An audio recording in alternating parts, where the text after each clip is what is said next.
안녕하십니까. 드론 조종사 문제집 강의를 진행할 민진규라고 합니다. 드론 요즘 최근에 많은 이슈가 되고 있고 많은 사람들이 관심을 가지고 자격증을 취득하려고 노력하고 있지만 시중에 특별하게 교재가 없다 보니까 상당히 어려움을 겪고 있는 걸로 그렇게 알려져 있습니다. 그래서 저희가 여러 저자들이 모여서 드론 조종사 문제집을 출간하게 되었습니다. 그럼 목차부터 좀 상세하게 보도록 하겠습니다. 저는 국가정보전략연구소 소장이고요. 에비어 공군대위입니다. 시드니 대학교를 졸업한 후에 비즈니스 정보전략, 총성 없는 정보전쟁, 전략적 메모 기술, 탐정 가이드북, 국정원 학계 가이드북, 국가정보학 이런 관련된 서적을 수십 권의 출간을 했고요. 그 다음 국세청이라든지 경찰청이라든지 삼성전자, SK, 한양대, 경희대, 한세대, 경성대, 공군 부대들, 육군 전방사단 등에 다니면서 다양한 정보 보안 관련 이런 강의들을 진행했습니다. 실질적으로 최근에 2012년부터 드론에 관련된 연구들을 좀 집중적으로 했었고 다른 나라의 사례라든지 이런 부분들에 대한 연구들을 정리하다가 최근에 또 특히 정부가 4차 산업혁명을 정책들을 펼치면서 드론에 관련된 정책들도 많이 나오게 되면서 이런 책을 출간하게 되었습니다. 책을 소개해 드리도록 하겠습니다. 드론 문제집입니다. 드론이 하늘에 떠서 최근에 지금 피자도 배달한다 그러고 여러 가지 소포도 배달한다 그러고 드론을 가지고 편지도 배달해 주겠다 이런 얘기들도 많이 나오고 있고요. 아마존에서는 우리가 코카콜라 한 병 사면은 집에까지 배달해 준다 이런 얘기들도 지금 나오고 있는 그런 추세들입니다. 과연 진짜 이 드론이라는 것이 앞으로 어떻게 발전될 것인지 우리 실생활에 얼마만큼 영향을 미칠 것인지 또 최근에 드라마입니까? 예능에서 김건모라는 가수가 나와가지고, 드론 자격증을, 노후 대비해서 드론 자격증을 딴다 얘기하면서 드론 조종사 공부도 하고 있고, 이러면서 상당히, 일반인들도 관심들을 많이 가지고 있습니다. 그럼 최근에 드론 관련 교육장들 가보면은, 중고등학생들도 와서 드론 교육을 받고 있고, 또 40, 50대 주부들이라든지, 이런 분들까지, 드론에 대한 관심을 갖고 실질적으로 배우고 있는 그런 열기들이 일어나고 있습니다.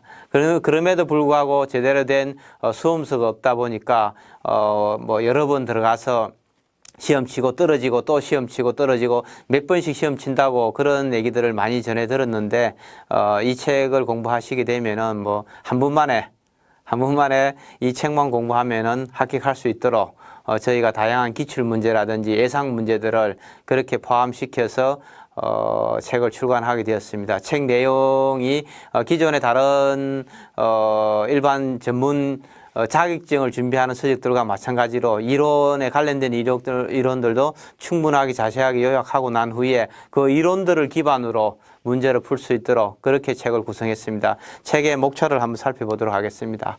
전체 목차입니다. 드론의 정의와 역사입니다. 1장에서는 드론에 대해서는 얘기를 많이 하는데 드론이 도대체 뭐냐 이런 얘기하면은 5분 이상 드론에 대해서 정확하게 설명하는 사람을 제가 지금까지 대한민국에서 거의 본 적이 없습니다. 드론이 도대체 뭐냐 이러면은 그냥 아이들 장난감처럼 멀티콥터 날리는 이런 정도만 생각하고 있는데 과연 드론이 어떤 용어인지 또 언제부터 드론이 개발됐는지 우리가 드론을 본 거는 최근에 한 3, 4년밖에 안 됐습니다. 그럼 다른 나라도 마찬가지냐? 드론이 언제부터 이런 게 개발돼서 운영되어 있었는지 이런 부분 다른 나라의 역사 또 앞으로는 또 어떻게 갈 것이냐 정말 우리가 아침에 출근하면서 드론을 타고 출퇴근을 할 수 있는 것인지 다양하게 한강에서 드론을 띄워가지고 어떻게 할 것인지 이런 부분들에 대한 앞으로 어떻게 될 것이 이런 정의와 역사도 필요할 것 같고요. 그 다음에 드론의 분류입니다. 드론에 대해서 얘기들을 많이 하면서 도대체 어떤 드론이 있느냐 아이들이 갖고 노는 멀티콥터라고 얘기하는 거 장난감밖에 없느냐 아니면 몇백억짜리 드론도 있습니다. 몇백억짜리 여러분들이 갖고 노는 거는 몇만 원 몇십만 원에 불과하지만 몇백억짜리 드론도 있습니다. 드론 제대로 한 팬대를 구성하려면 몇천억이 돈이 듭니다. 상상도 못할 정도죠. 그래서 이 드론이 일반적으로 각 우리가 알고 있는 그런 드론만 있는 것이 아니라 드론의 종류도 굉장히 다양하다는 겁니다. 그래서 드론을 좀 분류를 해볼 필요가 있다는 거죠. 어떻게 드론을 분류할 것이냐. 이런 부분들도 필요하고요. 그 다음 항공 역학입니다. 저는 뭐 장난감으로 드론을 취미용으로밖에 안 갖고 놉니다. 저는 그냥 드론에 카메라 달아서 그냥 사진을 찍는 게 즐겨합니다. 저는 여행지에 놀러 가고 드론이 저를 따라다니면 제 사진을 찍어주면은 너무 좋을 것 같습니다. 셀카봉이 없어도 되니까. 이런 얘기 하면서 저는 뭐 아무것도 관심 없습니다. 뭐 그럴 수도 있습니다. 근데 과연 인간이 하늘을 날고 싶어 하는 꿈을 가진 이유로 하늘을 어떻게 날았느냐? 그럼 드론은 어떤 원리에서 이렇게 날 수 있느냐? 어떤 환경에서 날 수 있느냐? 얼마만큼 빠른 속도로 날 수 있느냐? 얼마나 멀리 갈 수 있느냐? 이런 부분들에 대한 배터리라든지 이런 전체적인 부분들을 이해를 하고 있어야 된다는 거죠. 그냥 나는 드론 요즘 기껏해야만 10분, 15분밖에 못 날립니다. 지금 배터리 수준 가지고는요. 10분, 20분 드론 날리고 좀 사진 몇 장 찍는 거 그런 정도가 아니라는 겁니다. 그래서 항공 역학에 대해서 알고 있어야 되고 또 이 강의를 듣는 여러분 중에서는 단순하게 드론 가지고 장난감 갖고 노는 것이 아니라 드론을 열심히 연습을 해가고 경비행기 조종사가 될 수 있고요. 경비행기를 또 열심히 몰다가 어느 날 갑자기 뭡니까? 보잉 747, 787, 777, 에어 320 하는 대형 항공기의 기장이 될 수도 있다는 겁니다. 그래서 기본적으로 항공에 대한 역학 이런 원리를 이해하고 있어야 되고요. 그 다음에 4장은 드론의 구성과 기술입니다. 드론 간단하게 날개나 몇 개 달고 배터리 달고 사진 달아가지고 찍는 줄 알지만은 이 드론을 효율적으로 운영하기 위해서 어떤 구성품들이 있는지 여기에 관련된 기술은 뭔지 뭐 이런 것들에 대해서도 이해를 해야 됩니다. 뭐 과거에는 드론을 날리거나 착륙시키면서 많이 파손이 되었습니다. 지금은 오토로 합니다. 기본적으로 호버링 하는 것이라든지 이 착륙은 그냥 오토로 버튼 하나만 누르면 스스로 알아서 다 착륙하게 되어 있습니다. 이런 기술들이 어디로 발전될 것이니까. 그럼 우리가 여기서 지금 부산까지 내가 소포를 붙인다는데 그럼 내가 눈에 보이지 않는데 400km의 드론을 어떻게 날릴 것이냐. 그럼 자동 항법 기술이 있어야 되겠죠. 이런 부분, GPS는 어떻게 운영되고 있는지 이런 부분들을 이해해야 되고요. 그 다음에 5장에서는 드론의 활용 방안입니다. 그냥 내가 재미삼아서 사진이나 촬영하고 동네에서 그냥 강가에 나가서 드론 좀 날려보고 또 레이싱 게임 하듯이 뭐 나무 따라가보고 이런 것만 할 수 있느냐. 지금 바다에 사람이 빠졌을 때 구명조끼를 가져다 줄 수 있는 건지 불이 나서 산불이 났을 때 산불을 끌 수 있는지 산불이 났다는 것을 알려줄 수 있는지 최근에처럼 건물에 화재가 났을 때 사람이 드론이 건물 내부를 들어가서 그 쓰러져 있는 사람이 어디 있는지 위치도 식별을 할 수도 있고 활용 방안이 굉장히 많다는 거죠. 물론 전쟁에도 쓸 수가 있습니다. 로봇처럼 영화에 보듯이 드론이 전체적으로 수백 대의 드론이 날아서 도시를 폭격할 수도 있고요. 사람을 죽일 수도 있고 뭐 다양합니다. 이런 드론의 활용 방안에 대해서도 알 필요가 있다는 거죠. 나는 그냥 관심 없습니다. 그냥 저는 촬영이나 조금 하고 그냥 재미삼아서 심심할 때 나가서 드론 올렸다 내렸다 한번 운행해보면 끝입니다. 그럴 필요 없다는 겁니다. 드론을 열심히 배워서 이 기능을 가지고 자기 직업이 될 수도 있다는 거죠. 미래지향적인 직업이 될 수도 있다는 겁니다. 그래서 드론의 활용 방안에 대해서 다 알고 있어야 된다는 거고요. 그 다음 6장은 항공기상학입니다. 저는 기상 관심이 없습니다. 기상 머리가 아픕니다. 학교 다닐 때도 공부도 안 하고 지구과학 제일 싫어합니다. 이런 얘기도 할 수 있습니다. 그런데 기상이라는 게 굉장히 중요하다. 바람에도 취약하다는 거예요. 아무리 큰 비행기도 항공기도 바람 돌풍 하나 불면 뒤집어지고 추락하는 경우가 많습니다. 갑자기 눈이 오거나 비가 오거나 바람이 불거나 갑자기 얼음이 얼거나 안개가 끼거나 뭐 많은 얘기 보시잖아요. 그죠? 화산재가 올라가고 항공기가 날지 못하는 뉴스를 어제도 들려고 인도네시아의 발리섬입니까? 필리핀에서도 화산이 폭발해서 화산재 때문에 항공기가 못 날아간다고 이런 얘기도 하고 있고 갑자기 안개가 끼면 김포공항에서 개랑이 되고 요번에 최근에 며칠 전에 제주도에서 제주공항에 눈이 오니까 할주로도 다 폐쇄되고 항공기도 이착륙이 못하고 이러면 전부 기상입니다. 기상. 저는 그냥 맑은 날에 그냥 바람 안 부는 날만 드론 띄울 겁니다. 세상에 그런 일이 어디 있어요? 비 온다고 전쟁 안 합니까? 비 온다고 소포 배달 안 합니까? 비 온다고 피자 배달 안 하냐요? 그죠? 밤에는 또 피자 배달 안 합니까?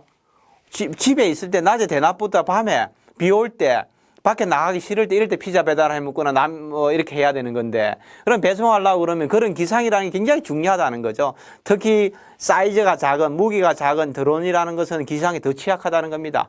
큰 항공기가 아니기 때문에. 그래서 항공 기상이 굉장히 중요하다는 거예요. 산에서 드론을 날릴 때, 바닷가에서 날릴 때, 아니면 강가에서 날릴 때, 평야지대에서 날릴 때 다 다르다는 겁니다. 봄에 날릴 때, 여름에 날릴 때, 가을에 날릴 때, 겨울에 날릴 때 다 다르다는 거죠. 바람이 부는 방향과 속도가 다 다르기 때문에. 그래서 기상이 굉장히 중요함에도 불구하고 기상 얘기를 잘 안 합니다. 저도 공군 출신이다 보니까 공군에서 있을 때 기상에 대해서 굉장히 많은 얘기를 많이 들었습니다. 조종사들한테. 그런 얘기들을 들었기 때문에 기상이 중요하다는 거 아는데, 그냥 민간에서 드론을 가르치고 드론에 대해서 얘기하는 사람들은 그 기상에 대해서 관심이 없어요. 그러다 보니까 해외에서 갑자기 뭐 우리나라 뭐 이렇게 PD들이 이탈리아 이런 데 가서 드론을 날려서 관광지 촬영을 하다가 뭐 문화재에다가 이 드론이 부딪혀가지고 폭발하면서 그 나라가 상당히 큰 문제 제기를 하듯이, 굉장히 왜 그 지역에서 기상에 제가 봤을 때 기체의 결함일 가능성도 있지만 갑자기 탑 사이라든지 건물 사이에서 부는 돌풍이라든지 이런 것들이 더 드론의 운행에 영향을 미쳤지 않을까 이런 생각이 듭니다. 제 개인적으로는 아직 정확하게 모르지만 그런 걸 종합적으로 보면은 기상이 굉장히 중요합니다. 어떻게 보면 항공 역학이나 이런 것보다 기상이 더 중요하다는 거죠. 살아가는 데도 필요하고, 그죠? 바람이 어디로 부는지 굉장히 중요합니다. 바람의 속도 이런 것들이 중요하다는 거죠. 그래서 그런 부분들의 기상이 굉장히 중요합니다. 그런 측면에서 제가 봤을 때 드론 조종사 자격증을 취득하면서 기상 배워 놓으시면 살아가는데 어마어마하게 도움됩니다. 해외에 나갔을 때도 마찬가지입니다. 기상이 굉장히 중요합니다. 그리고 7장이 비행 승인과 운행입니다. 그러면은 항공기는 어떤 절차를 거쳐서 이륙하고 착륙을 하는 것인지, 그럼 드론도 마찬가지라는 거죠. 드론은 어떤 절차를 거쳐 누구에게 허가를 받아가지고 내가 이륙하고 착륙을 해야 되는지, 어떤 지역에서 운행할 수 있는지, 어떤 지역에서는 운행할 수 없는 것인지. 최근에 제가 이렇게 만나보면 다 얘기합니다. 우리나라 드론이 규제가 너무 많아서 힘듭니다. 이런 얘기해요. 드론 날릴 데가 없습니다. 뭐 이런 얘기예요. 실제로 서울 시내는 거의 다 못 날리게 되어 있습니다. 날릴 데가 없습니다. 가양대교 밑이라든지 강나루라든지 뭐 남양주라든지 벨레라든지 이런 몇 군데, 네 군데밖에 없습니다. 지금 서울 시내에서 날릴 수 있는데, 그러면서 무슨 드론을 얘기하느냐 이런 얘기 하지만은 앞으로는 제가 봤을 때는 많은 부분을 허가해 줄 것 같습니다. 운행 지역이나 이런 부분들. 그래서 그런 절차에 대해서도 좀 알고 있어야 될 것 같고, 그죠? 그 다음에 8장은 항공법규입니다. 항공법이라는 법이 있다가 작년부터 항공안전법, 공항시설법, 뭐 이런 항공사업법, 뭐 이렇게 다 세 개의 법률로 다 분화됐습니다. 그렇지만 그 핵심적인 드론을 운영하는 사람들이 알아야 될 핵심적인 법률은 항공안전법입니다. 그래서 이 책의 맨 마지막 부록에 항공안전법이 수록되어 있습니다. 반드시 꼭 읽어봐야 됩니다. 저는 변호사가 아니라서 읽어볼 필요가 없습니다. 아닙니다. 관계없습니다. 자동차 운전하면서 도로교통안전법 반드시 공부하듯이 항공안전법은 반드시 공부해야 됩니다. 그래서 내가 모르고 법규를 위반해서 불이익을 당하는 일은 없어야 된다는 겁니다. 그래서 항공안전법이 복잡하지 않습니다. 몇 조문 없습니다. 시험에 나오는 거는 벌금 몇 푼 얼마 받느냐 이런 정도밖에 안 나오는데, 전반적으로 항공안전에 대해서는 좀 알고 계시는 게 분명히 살아가는데 큰 도움이 됩니다. 내가 시험에 꼭 합격해야 되겠다 이런 생각보다도 항공안전법의 전반적인 흐름에 대해서 이해하시면은 앞으로 우리나라 항공이 어디로 발전을 하고 있는지, 또 드론이 앞으로 어디로 갈 것인지 이런 부분에서 좀 이해하는 데 훨씬 더 유리할 거라고 생각됩니다. 그리고 9장은 항공안전입니다. 수백만 원짜리, 수천만 원짜리 드론 사가지고 조작 실수 하나로, 아니면 또 다른 어떤 위험물, 장애물을 하나 잘 회피하지 못해서 떨어져서 그냥 떨어지는 순간 박살 나는 거죠. 몇 개가 부러집니다. 고칠 방법도 없어요. 또 그게 운이 나쁘게 사람 위에서 사람을 다치게 할 수도 있습니다. 자동차라든지 다른 물건에 대해서 피해를 입힐 수도 있습니다. 자동차 위에 떨어지가 불이 날 수도 있습니다. 어떤 집에 창문을 깨고 들어갈 수도 있습니다. 어떤 집에 중요한 물건이 있는데 그 물건 위에 떨어져서 그걸 깰 수도 있습니다. 그래서 어떤 주의를 해야 되느냐. 그럼 뭐 제가 이렇게 얘기 옛날에 그 공군에 있을 때 들을 때는 뭐, 해외 나가는 항공기들은 주로 바다로, 바다 위를 난다는 육지보다는 항공로가. 그래서 혹시나 불시착 하더라도 바다이나 강 위에 앉아야 사람을 살릴 수가 있는 거죠. 육지보다는 훨씬 더 안전하니까. 그런 것처럼 드론도 안전을 위해서 지켜야 될 그런 규정들이 굉장히 많습니다. 굉장히 많다기보다는 몇 가지 안 되긴 하지만은 어쨌든 그런 부분들을 잘 주의를 기울이면은 다른 사람에게 피해도 입히지 않고 또 자기의 재산인 굉장히 중요한 재산인 드론도 지킬 수 있습니다. 그런 부분에 대해서 항공 안전에 대해서 좀 상세하게 다뤄봤고요. 글로벌 개발 동향입니다. 지금 여러분들이 갖고 계시고 운영하고 주위에서 보는 드론은 거의 메이드 인 차이나입니다. 메이드 인 차이나. 아니면 농약 치고 돌아다니는 거 있으면 메이드 인 재팬입니다. 뭐 좀 더 비싸고 괜찮고 군용이라고 얘기하면 메이드 인 USA입니다. 뭐 한국 뭐 별로 사실 지금 현재 거의 없습니다. 눈에 안 보입니다. 돈 주고 사기도 어렵습니다. 그래서 다른 나라들이 그 드론을 어떤 걸 개발하고 있는지, 어떤 기술을 앞으로 개발할 것인지, 내가 그런 기술을 어떻게 활용할 수 있을 것인지 이런 부분에 대해서 종합적으로 이렇게 보시면 굉장히 도움이 됩니다. 또 그런 기술들을 보면 다른 나라를 어떤 기술들을 개발하는지 보면은 또 우리나라에서 내가 어떤 기술을 개발하면 국내에서 국산화가 가능한 것인지 그 벤치마킹이라고 얘기합니다. 그래서 그런 부분들에 대해서도 좀 다른 나라가 뭘 하고 있는지 아는 게 굉장히 중요합니다. 내가 열심히 일한다는 게 의미가 없거든요. 내가 관심 있는 거 열심히 개발한다 해서 그 제품이 팔리는 것도 아닙니다. 세상이 원하는, 소비자가 원하는 그런 기술들을 개발해야 되고 또 다른 나라, 나는 열심히 20년 동안 개발하는데 벌써 이미 개발되고 상용화된 기술이에요. 30년 동안, 20년 동안 개발해봤자 아무 소용이 없는 거죠. 그런 사례가 너무 많아요. 그런 사례가. 내가 열심히 개발해가지고, 라스베가스 전자수에 갖고 갔는데 다른 나라에서 이미 5년 전에 개발돼서 판매하고 있는 제품이에요. 그러면 뭐 아무 소용이 없는 거죠. 그래서 글로벌 개발 동향이라는 게 굉장히 중요합니다. 내가 열심히 노력하는 건 의미가 없어요. 물론 중요하죠. 그것도 기본입니다. 기본. 근데 다른 나라가, 다른 기술자들이, 다른 사람들이 어떤 생각을 갖고 어떤 걸 개발하고 있고 어디로 나아가고 있는지를 알아야 내가 뭘 할지를 정확하게 알 수 있는 겁니다. 그래서 개발 동향을 봤습니다. 그 다음에 윤리적인 법적 이슈입니다. 드론이 집에 마당에 와가지고 내 집 창문을 거실 안에 있는 내가 거실 안에서 생활하는 나의 사생활을 촬영을 한다든지, 뭐 이런 일이 일어날 수가 있는 겁니다. 그죠? 아니면은 내가 출퇴근하는데 내 뒤를 따라다니면서 추적을 한다든지, 서베일런스라고 얘기하는데 그런 걸 한다든지, 그래도 내 사진을 찍어갖고 누군가가 마음대로 또 인터넷에 올릴 수도 있다는 겁니다. 내가 원하지 않는데. 이런 여러 가지 이슈들이 또 전쟁에서 군인들이 드론을 활용해서 비디오 게임처럼 사람을 죽이는 게 그냥 자기는 가상현실인 줄 아는 거죠. 가상현실. 비디오 게임처럼 사람을 가서 막 죽이는 거죠. 총으로 쏴서 죽이고 미사일을 쏘고 폭발을 시키고 불을 지르고 다 죽여요. 그래서 자기는 뭡니까? 직접 내가 눈에 보는 앞에서 사람을 죽이지 않기 때문에 별 신경 안 써요. 근데 사실은 어느 지역에 어디선가는 사람이 죽고 있는 거죠. 피를 흘리면서.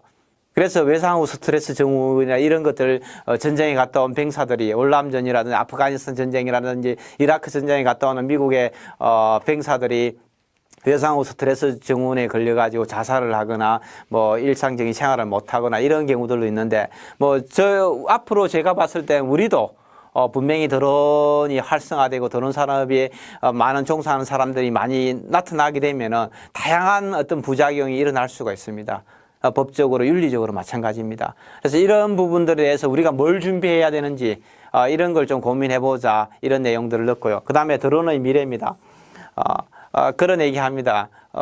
TV라든지 이런 내용들 좀 보고 하면은 앞으로는 택시를 운전사도 없는 드론이 와서 저를 태우고 출퇴근도 시켜줄 거고 유명 관광지도 데려가 줄 것이고 또 물속에서 조종사가 없는 드론을 타고 물속도 들어가고 잠수함을 타고 해저 이말리 여러분들은 잘 아시는 분도 있을지 모르겠지만 제가 어릴 때 읽은 책들을 읽어보면 해저 이말리하고 잠수정을 타고 물속에 들어가서 물고기 구경도 하고 해저를 돌아다니고 이런 거 있는데 무인 잠수정이라고 얘기할 수도 있고 거기에 내가 타서 그런 것도 구경할 수 있다. 드론이 앞으로 어디로 갈 것이냐. 나를 태우고 저 달나라를 갈 수 있는 것이냐? 아니면 내가 그냥 바다에 가서 놀고 있을 때 내가 위험하면 언제든지 와서 구명조끼를 주고 나를 구출해 갈 수 있는 사람이냐? 그냥 단순하게 소포 피자 하나 배달할 수 있는 것이냐? 아니면은 뭐 여러 가지 드론이 앞으로 어디로 갈 것이냐? 스타워즈처럼 진짜 드론 군단들이 하늘에 수천 대가 떠가지고 우리가 폭격을 하고 전쟁을 할 것인가? 사람들은 그냥 가만히 편하게 앉아있고 드론이 싸울 것인가? 미래에 대해서 얘기를 하는 거죠. 그래서 지금 대부분의 드론 조종사 시험 문제는 항공역학, 드론의 구성과 기술, 항공기상학, 비행 승인과 운행, 항공법규, 안전 이 부분에서 시험 문제가 거의 다 출제되고 있습니다. 제가 봤을 때는 그렇습니다. 지금까지 서적들이라든지 이 영역에서 고생하신 선배님들이 드론 이 정도만 알면 충분합니다. 이렇게 생각하고 이런 범위를 시험에 출제하고 있고 또 이런 범위까지만 연구했을 거라고 충분히 이해는 됩니다. 하지만은 드론이 4차 산업혁명의 중심이고 앞으로 더 21세기 앞으로 향후 100년, 200년 동안 이 세상을 이끌어갈 하나의 핵심적인 기술이라면은 그리고 핵심 기술의 집합체라면 인공지능이나 빅데이터나 사물인터넷이나 이런 전체적인 핵심적인 총알라면은 분명하게 이런 다양한 영역의 고민들을 하고 이런 부분들에 대한 논의를 할 필요성이 있다. 그리고 이런 드론 자격증을 따서 드론을 활용해서 내 어떤 직업을 찾고 또 내가 기존의 직업에 드론을 활용할 수 있는 방법을 고민하는 사람들이라면은 이런 다양한 영역에 대한 지식들을 쌓는 것이 좋겠다는 게 저희 저자들의 판단이었고 또 그렇게 해서 그런 내용들을 최대한 이렇게 포함시켰다는 점을 좀 감안해 주셨으면 좋을 것 같습니다. 그러면 개별 챕터에 목차들 좀 간단하게 설명을 드리도록 하겠습니다. 앞에서 너무 많은 내용을 얘기 드렸기 때문에 간단하게 넘어가도록 하겠습니다. 1장입니다. 도대체 다른 기관들은 드론이라는 걸 어떻게 정의하고 있느냐? 우리가 얘기하는 것처럼 드론, 한국은 또 어떻게 얘기하고, 미국은 어떻게 정의를 하고 있고, 영국은 어떻게 정의하고 있는 이런 정도는 좀 알고 있어야 되지 않겠느냐? 그래도 최소한 해외 다니면서 커뮤니케이션 하려고 그러면 영어 정도는 이해하고 있어야 된다는 겁니다. 내가 드론을 한국에서만 띄울 것이 아니라 미국 가서도 내가 드론을 띄울 수도 있고 조정할 수도 있습니다. 그죠? 영국 가서도 할 수 있고, 프랑스 가서도 할 수 있습니다. 일본도 하고, 중국도 갈 수 있습니다. 인도도 갈 수도 있고 인디아도 갈 수 있고요. 그리고 그 가서 그 사람들하고 그 전문가들하고 어떤 얘기를 나눌 것이냐. 그럼 영어는 최소한 알고 있어야 된다는 겁니다. 드론에 대해서 어떻게 표현하고 있는지, 드론의 정의는 뭐냐 그러면은 그다음 이 멀티콥터 드론이라는 게 멀티콥터로 대부분 알고 있는데 그럼 도대체 언제부터 이런 게 만들어졌냐. 우리가 알고 있는 헬리콥터를 얘기를 하는데 많은 사람들 일반인들은 20세기 이전에 헬리콥터가 있었느냐. 2차 대전 이전까지 헬리콥터는 어떤 형태를 갖고 있었느냐, 누가 개발했느냐, 2차 대전 이후에 헬리콥터는 어떻게 개발되고 있느냐, 20세기 이전에 드론은 어떻게 개발됐냐. 갑자기 어제 우리는 드론이라는 걸 본 지 몇 년이 안 됐습니다. 그런데 다른 나라는 이미 20세기 이전부터 드론에 대한 개발 역사도 있고 많은 것들 고민들을 했다는 겁니다. 21세기 드론 개발 역사는 어디로 갈 것이냐. 일반 헬리콥터와 비교했을 때 멀티콥터의 장점이 뭐냐, 단점이 뭐냐, 이게 1장입니다. 그래서 이 전반적인 그런 개념들을 정의하는 게 1장이라고 볼 수 있을 것 같고요. 2장입니다. 국제 민간 항공기구가 항공기를 어떻게 분류하느냐. 우리가 그냥 간단하게 헬리콥터냐, 여객기냐, 전투기냐 이렇게 생각할 수 있으지만 일반인들은 도대체 국제 민간 항공기구라는 이런 국제적인 조직은 어떻게 항공기를 분류하느냐. 한국의 항공안전법은 항공기를 어떻게 구분하고 있는지, 그다음 항공안전법에 따른 경량 항공기는 뭔지, 무인 비행기는 어떻게 구분할 수 있는 것인지, 고정익은 뭐니, 고정익형은 뭐냐, 멀티콥터형은 또 뭐냐, 임무 수행 방식에 따라서 어떻게 분류할 수 있느냐, 이착륙 방식에 따라 어떻게 분류할 수 있느냐, 이런 부분들이 2장들입니다. 드론의 분류죠. 드론의 분류. 항공기의 분류입니다. 저는요, 장난감 갖고 놀기 때문에 관심 없습니다. 이렇게 얘기할 수 있지만은 전체적인 알면은 아무래도 훨씬 더 많이 도움이 될 것 같습니다. 3장입니다. 항공역학에서, 그죠? 항공기의 비행 원리는 도대체 뭐냐?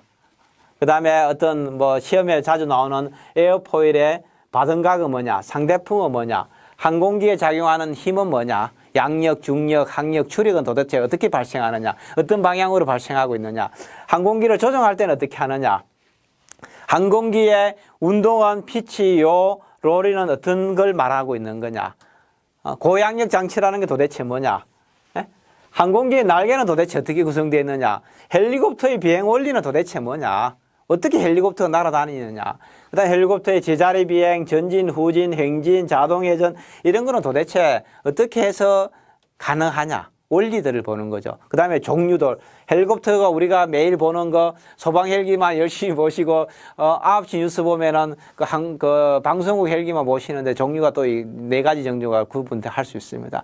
종류들, 그 다음에 조종 장치들, 멀티콥터 프로펠러의 작동 원리들, 호버링, 뭐 이런 다양한 항공기와 일반 우리 고정이익 항공기와 로터행 항공기들이 어떤 식으로 지금 원리에 의해서 작동하고 있는지, 그런 원리들이 우리가 지금 알고 있는 멀티콥터, 여러분들이 장난감으로 많이 갖고 놀고 있는 그런 어떤 드론에 어떤 식으로 그 원리가 적용되고 있는지, 이런 부분을 볼 필요성이 있다. 이렇게 해서 3장입니다.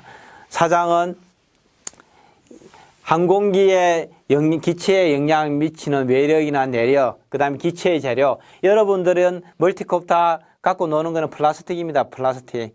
그렇지만 항공기는 플라스틱이 아니랍니다. 그죠? 그런 소재들은 도대체 뭐냐? 그럼 지금 플라스틱이 있는데 여러분들이 갖고 노는 몇만 원짜리, 몇십만 원짜리는 플라스틱이지만은 더 비싼 거는 FRP라든지 뭐 탄소 섬유라든지 뭐 여러 가지 소재들이 많습니다. 그런 것들로 이제 비싸지면 이제 그런 거 갑니다. 싸구려는 그런 거 못 하지만은 금속도 할 수도 있고요. 여러 가지 그런 부분들에 대한 재료들, 그 다음에 항공기의 기관, 여러분들이 갖고 노는 것은 그냥 배터리로 가지고 잠깐 한 20분 비행하는 것인데, 항공기는 20시간씩 여기서 서울에서 로스앤젤레스 워싱턴까지 가야 되고 영국 런던까지 가야 됩니다. 18시간씩. 그걸 갈 동안에 항공기가 하늘에서 어떤 힘을 가지고 날아가느냐, 힘을 어떻게 발생시키느냐, 이런 게 기관들입니다. 기관. 그런 거는 구조는 어떻게 되느냐. 그럼 연료는 또 뭐냐? 연료. 우리가 휘발유만 쓰는 거냐? 배터리로 갈 수 있느냐, 태양전지로 갈 수 있느냐, 이런 얘기를 하는 겁니다. 그죠? 연료. 그 다음에 항공기 계기에 표시되는 색상들, 이런 것들. 저는 뭐 멀티콥터만 운행하는 항공기에 관심이 없습니다. 여러분 중에 제가 봤을 땐 분명하게 일부는 경비행기 조종사가 되실 수가 있고, 일부는 분명히 큰 대형 항공기, 여객기의 조종사가 될 수 있습니다. 제 후배도 그냥 취미로 이런 거 하다가 항공기 조종사가 된 친구 있습니다. 참 대단하더라고, 그 친구들도요. 우리나라는 공군 사관학교 나오고 항공대 나와야 조종사가 되는데, 그 친구는 그냥 일반 대학 나와서 이런 무인 조종기, 항공기 가지고 놀다가 미국에 가서 조종사 따라서 지금 그 아시아나 기장하고 있는데, 그런 게 충분히 가능합니다. 이런 지식들이 분명하게 앞으로 살아가는데 큰 도움이 될 겁니다. 항법 계기, 속도계, 고도계, 헬리콥터의 구성, 드론의 구성, 뭐 소프트 관련된 이런 거 다양한 얘기들을 좀 볼 필요성이 있다. 이런 얘기들입니다. 분명히 이런 내용들 갖고 계시면은 내가 지금 조종사가 아니라도 분명하게 이 관련된 항공업계가 앞으로 미래 성장 산업입니다. 대한민국 조선이라든지 이 자동차 시장 거의 끝났다고 얘기하는데, 항공은 무궁무진합니다. 무궁무진한 게. 항공산업이 앞으로 대규모 성장 산업입니다. 이런 영역에 가서 엔지니어로서, 소프트 개발자로서 얼마든지 일할 수 있는 기회가 생길 수 있다는 겁니다. 5장입니다.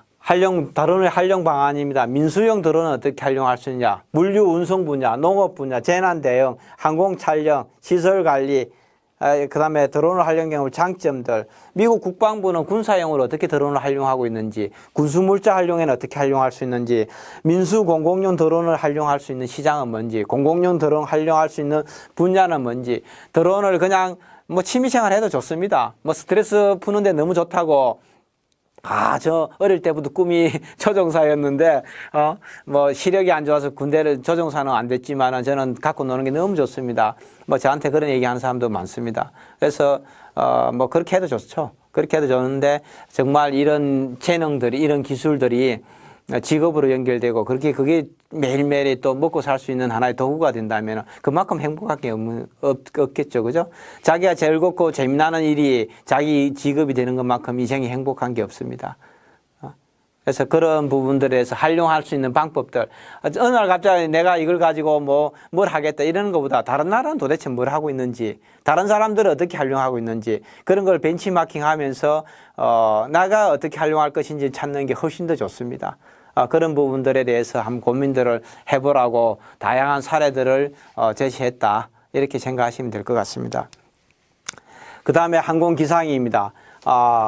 기상도 앞에서 많은 얘기를 했습니다. 그죠? 저는 기상청에 물어보면 되죠. 항공기상은. 그죠? 기상청에 물어보면 되죠. 뭘 고민하십니까? 9시 뉴스에 다 나오는데요. 신문에 보면 네이버에 날씨 보면 다 있는데요. 이런 얘기 할 수도 있습니다. 그거는 일반인들의 얘기입니다. 그냥 길거리 걸어 다니는 사람들. 근데 우리처럼 드론을 운영할 수 있는 전문가들이 하는 기상은 달라야 된다는 얘기죠. 그렇잖아요. 그죠? 그래서 그런 기상이 뭐냐 하는 거고, 대기권이 뭐냐, 바람이 도대체 뭐냐. 일반인들은 바람 분다고 생각하지만 그냥 바람도 종류가 다양하다는 겁니다. 전선과 기단이 뭐냐, 구름이 또 뭐냐, 구름의 종류가 뭐냐. 구름도 우리가 보면은 봄철 구름 다르고 여름 다르고 겨울 다르고 태풍이 올 때 구름 다르고, 구름도 갑자기 빠르게 가는 놈이 있고 천천히 가는 놈이 있고 다양하다는 거죠. 그죠? 안개도 마찬가지입니다. 바닷가에서 생기는 안개와 등산 갔을 때 산에서 끼는 안개와 강가에 낚시하러 갔을 때 야영할 때 끼는 안개가 다르다는 얘기죠. 그렇잖아요. 그죠? 그런 것들. 이런 것들 다양한 정의들, 내우. 번개치고 비 오는 것들이죠. 그죠? 내우들. 그럼 그건 또 뭐냐? 온도는 도대체 뭐냐? 온도는 도대체. 온도는 뭐냐? 춥다 덥다가 아니라 온도가 도대체 뭐냐? 온도가 또 우리가 드론을 운영하는데 항공기상에 미치는 영향, 항공기에 미치는 영향이 도대체 뭐냐? 이런 부분들을 봐야 된다는 겁니다. 그죠? 그 다음에 시정, 시계, 항공기상 업무, 이런 것들이 굉장히 중요합니다. 여러분들이 그냥, 일반인으로 생활하면서 회사 출퇴근, 학교 다니면 왔다 갔다 하고, 그냥 비 오면은 우산 쓰고, 바람 불면 우산 옆으로 좀 빗게 쓰고, 눈 오면은 그냥 기분 좋으면은 눈 맞고 가고, 약간 오늘 안 맞아야 되다 싶으면 우산 한번 쓰면 되고, 간단해요. 복잡할 게 아무것도 없어, 세상 사는 게 기상에 대해서. 그렇잖아요. 비 오면 우산 쓰고, 비 안 오면 우산 안 쓰면 되고, 추우면 바람 세게 불면 두꺼운 옷 입고, 바람 안 불면 그냥 얇은 옷 입고 다니면 돼요. 아무것도 없어요. 더우면 그냥 부채 붙이거나 선풍기 틀면 되는 거죠. 추우면 난방기 켜면 되고요. 항공기는 그렇게 다 할 수 없다는 겁니다. 또 항공기를 운영하는 사람들, 드론을 운영하는 사람들은 그런 일반적인 상식을 가지고 운행할 수 없다는 얘기입니다. 그래서 전문적으로 기상에 대해서 알아야 될 부분들을 항공기상학에서 저희가 좀 상세하게 드론을 운행하는 조종사의 입장에서 이 정도는 알아야 되겠다 하는 부분은 최대한 많은 부분을 포함시켰다는 점을 좀 감안해 줬으면 좋을 것 같습니다. 7장입니다. 비행규칙, 비행계획서, 운항 절차, 항공기 운항과 승인들입니다. 그죠? 이륙과 착륙에 관련된 사항들, 또 의무적으로 탑재해야 되는 연료량들, 이런 것들입니다. 드론에서는 여러분들이 지금 당장은 제가 봤을 때는 배터리 10분 한 15분에서 20분 내외로 운행하는 드론을 운영하겠지만은, 멀티콥터를, 이게 내연기관이 들어가서 연료를 실어야 된다면은, 이걸 싣고 연료해가지고 제주도도 갔다 올 수도 있는 거죠. 그렇지 않아요. 드론이라 해서 작은 드론이라는 정의가 사이즈하고는 관계없습니다. 사이즈하고는. 드론을 얼마든지 항공기처럼 크게 키울 수 있습니다. 조종사만 안 탄다는 얘기죠, 드론이. 조종사만 안 탄다는 얘기지, 작은 게 드론이 아닙니다. 작은 게 드론이 아니라는 거죠. 그럼 연료량은 어떻게 계산할 것이냐, 왜 그런 개념들을 적용하고 있는지, 이런 부분들 중요하다는 거죠. 그죠? 안전이라든지 비상시를 대비하는 이런 부분들입니다. 초경량 비행장치의 비행 승인은 누가 하고 있는지, 비행 금지는 어디에서는 비행을 금지하고 있는지, 비행 제한 가능 구역은 어딘지, 이런 부분들이 전체적으로 비행 승인과 절차에 대해서 좀 살펴보도록 하겠습니다. 실질적으로 이런 부분들이 나중에 처벌을 받거나 이렇게 할 수 있는 여지가 있기 때문에 이 부분도 좀 구체적으로 하는 게 좋을 것 같습니다. 뭐 내가 김포공항 근처에서 그냥 내 마음대로 항공기 날아가는데 야 여기 나도 한번 따라가 보겠다. 제가 크기만 컸지 나도 뭐 드론 조종 열심히 잘할 수 있어. 항공기 따라간다든지 뭐 항공기가 이륙하는데 착륙하는데 앞으로 한번 싹 지나가 본다든지 안 되겠죠, 그죠? 이런 것들이 왜 안 되는지, 누구에게 양보를 해야 되는지, 왜 그런 절차를 만들어 놨는 건지, 이런 부분들도 굉장히 중요합니다. 이런 정도는 좀 알고 드론을 조종사로서 직업을 가지고 취미 활동을 해야 되겠죠, 그죠? 그런 부분들이 7장에 포함되어 있습니다. 8장입니다. 항공법입니다. 항공법상 항공기의 종류와 정인, 운항 관련된 용어들, 공항에 관련된 시설들, 그 다음에 뭐 항공기 등록을 하는 방법들, 초경량 비행장치를 신고하는 방법들, 신고 내용들, 조종사의 정명을 취소하는 것들, 법률 위반했을 때 어떤 처벌을 받고 있는지, 뭐 이런 부분들입니다. 법은 뭐 많은 문제는 나오고 있지는 않지만은 아무래도 실생활에 굉장히 밀접한 거죠, 그죠? 자기가 드론을 운영하는 조종사라면은 참 반드시 법률, 법규, 우리가 뭐 도로교통안전법을 모르고 도로에 가서 차량을 운전할 수 없듯이 항공안전법을 모르고 드론을 운행하면 안 된다는 겁니다. 최소한 항공안전법에 드론 관련 규정은 반드시 알고 있어야 된다. 그런 부분에 대해서 좀 최대한 포함시켰다 이렇게 보시면 될 것 같습니다. 그 다음에 항공안전입니다. 뭐 항공안전법상 사고라든지 준사고라든지 그걸 어떻게 하는지, 그 사고가 발생했을 때 내가 어떤 대처를 해야 되는지, 누구에게 보고를 해야 되는지, 왜 보고를 해야 되는지, 이런 부분들이죠, 그죠? 사고가 안 나기 위해서 항공기 통행 우선순위를 어떻게 해야 되는지, 안전성 검사를 어떻게 하고 있는지, 비행을 금지하는 그런 사항들은 7가지는 뭔지, 건전 비행을 회피해야 되는 그런 내용들, 무인 비행 장치의 안전 관리 사항이라든지 뭐 이런 부분들 전체적으로 안전에 관련된 부분들입니다. 뭐 안전은 다른 사람이 타인의 피해도 주는 것을 막기도 하지만 내 재산도 보호할 수 있습니다. 내 재산을. 나 돈이 너무 많아갖고 2천만 원짜리 뭐 드론 매일 하나씩 부숴도 상관없어. 뭐 이렇게 할 수도 있겠지만은 그렇지 않다면은 내 드론의 내 재산 아닙니까? 그죠? 중요한 재산인데 그 재산을 어떻게 하면 잘 안전하게 보호하고 오랫동안 잘 쓸 수 있는지, 그런 부분들이 항공 안전에 관련된 부분들입니다. 이런 부분 좀 보시면 좋을 것 같고요. 10장입니다. 글로벌 개발 동향들이죠. 미국이라든지 민수용, 군사용, 중국. 뭐 중국도 지금 뭐 G2라고 얘기하잖아요. G2요. 중국이 세계 공장이라고 얘기한 지는 한 30년이 됐습니다. 지금은 G2라고 그럽니다. G2. 미국 다음으로 큰 경제력을 갖고 있는 국가라는 거죠. 세계 넘버2라는 겁니다. 넘버2. 우리가 사실 중국 하면 메이드 인 차이나 이러면 막 이렇게 싫어하고 품질 떨어지고 뭐 무시하고 이랬는데, 지금은 뭐 드론은 거의 제가 봐서 한국에 들어있는 드론의 한 90% 정도 가까이가 메이드 인 차이나일 겁니다. 메이드 인 차이나. 참 어떻게 보면 무서운 거죠. 무서운 거. 그래서 어찌됐건 그런 민수용 드론 개발 업체가 어떤 것들이 있는지, 영국은 프랑스, 독일, 일본, 이스라엘, 이런 개발 업체들이 도대체 뭔지, 지금 주요 선진국들입니다. 이런 나라들의 어떤 업체들이 어떤 드론을 개발하고 있는지, 이런 부분을 좀 살펴봤고요. 한국에서도 그런 군사용 드론과 민수용 드론을 개발하고 있는 업체들, 어떤 특성들을 갖고 있는지, 이런 부분들을 좀 정리를 해봤습니다. 11장입니다. 드론이 제가 이렇게 외국 자료들 보니까 움직이는 CCTV라고 그러더라고요. 통제되지 않는. 도로 애들이라든지 이런 데 다 CCTV, 지금 뭐 CCTV에 설치 안 된 데 하나도 없잖아요. 엘리베이터를 타든 도로를 타든 전철을 타든 버스를 타든 전부 CCTV가 설치되어 있습니다. 근데 그거는 고정행위라는 거죠. 움직이지 않는다는 겁니다. 그래서 그걸 내가 사각지대만 피우면은 촬영이 안 될 수가 있어요. 근데 드론은 움직이는 CCTV라는 겁니다. 어디에서 나를 찍고 있는지에도 모른다는 겁니다. 참 규제하기도 어렵다는 거죠. 지금 뭐 상당히 전 세계 모든 국가가 고민이 거기서 출발합니다. 고민이. 그래서 여러 가지 법적인 윤리적인 이슈들이 많이 발생하고 있는데 아직 해결책을 찾은 나라는 하나도 없어요. 왜? 이제 시작했기 때문에. 다양한 법을 만들어보고 다양한 시행착오를 겪으면서 아마 앞으로 제가 정착되려면 뭐 10년은 갖고도 안 될 것 같아요. 드론은 너무 다양하기 때문에, 너무 빨리 또 기술이 진화되고 있기 때문에. 이런 부분들이 제가 봤을 때는 상당히 앞으로 이 사회적으로라든지 국가 정책적으로 큰 이슈로 부각될 수밖에 없습니다.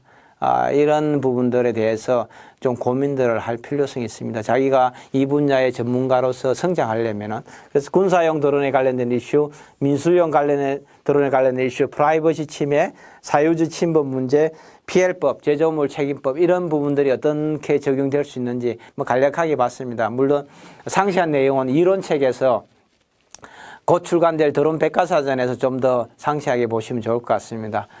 시험 문제도 출제 안 되는 분야이기 때문에 간단하게 좀 살펴봤고요. 마지막 12장입니다. 드론이 앞으로 어디로 갈 것이냐. 미래입니다. 미래. 드론이 도대체 앞으로 어디로 갈 것이냐. 민간 드론 시장은 어떻게 형성되고 있느냐. 4차 산업혁명은 도대체 뭐냐. 요즘 맨날 4차 산업혁명이라고 얘기하는데 4차 산업혁명에 대해서 저도 다니면서 많은 사람들에게 물어봅니다. 전문가들에게. 딱 명확하게 떨어지는 답변을 해주는 분들이 많지 않습니다. 그래서 4차 산업혁명에 대해서 드론의 역할이라든지 관련된 부분들을 좀 살펴보고요. 드론 기술 개발 동향, 드론 관련 기술을 도대체 뭘 개발하고 있는지 이런 부분도 볼 필요 있을 것 같고요. 군사용으로 활용했을 경우에 장점도 있고 단점들이 있습니다.